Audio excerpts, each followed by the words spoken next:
پشتی بده هەم ڕۆژان شەڕێن گران ئەو باسێن کوتۆندڕ دەمابوون یەک نەهامەتیان گەلێک کورد بە شانۆگەریەکێ لە ژێر ناوێ کۆچکە باڵندەیەن خەمگین یاکو هەردوو شانۆگەرن گەنج ئالان جوان و هێژانە تورک ڕۆلاوانیا سەرەکە بوو.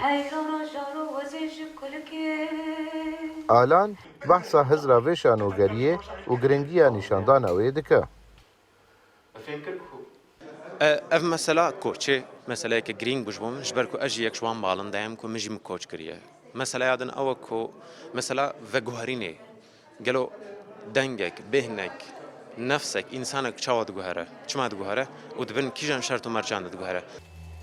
Qedera nexweşiyên gelê Kurd li Kurdistanê bi sedan çîrok û romanên trajîdî jê derdikevin.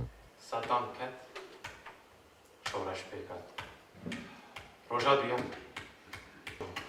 êdî şerê rastaqîn dest pê kir bû wê Çi şerê dagîrkeran bo ser Kurdan û çi şerê wan yê navxwe. Ev bûyer bandora wan li ser ramanên gencên Kurdan li derveyê welatî jî hene. قەدەڕەشیا کووردا 100 سال berê dest pê kiriye û hê jî berdewam dike. Mesela ez an halvê derêm wek lîstikvanekî ez vir dirîm ne ji bo kêfê ez hatim Ewropa li Tirkiye ez ketim hepsê hê jî cezayê min ê hepsê ez li sürgûniyê me. Lewma hilbijartina çîrokên tarî çîrokên bi trajedî ne tesadüfeke çünkü rastiya me ew e û Bextiyar Elî jî bawekî gelekî xweş daniye belê şer heye dijminê êrişî me dike bes a herî xerabtir jî ew e ku em nabin yek.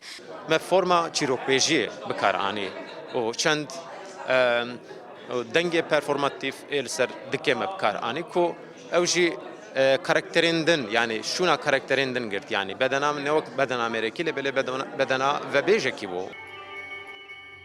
Çîroka koşka balindeyên xemgîn ji romana Bextiyar Elî ye. ڕۆژێکی سەوسان یەکەمین باڵندەی Ji bo cara yekeme weke şanogerî bi zaravê kurmancî hate pêşkêşkirin. Ka Mihemed Emîn, Kurdistan 24, Êsên Almanya.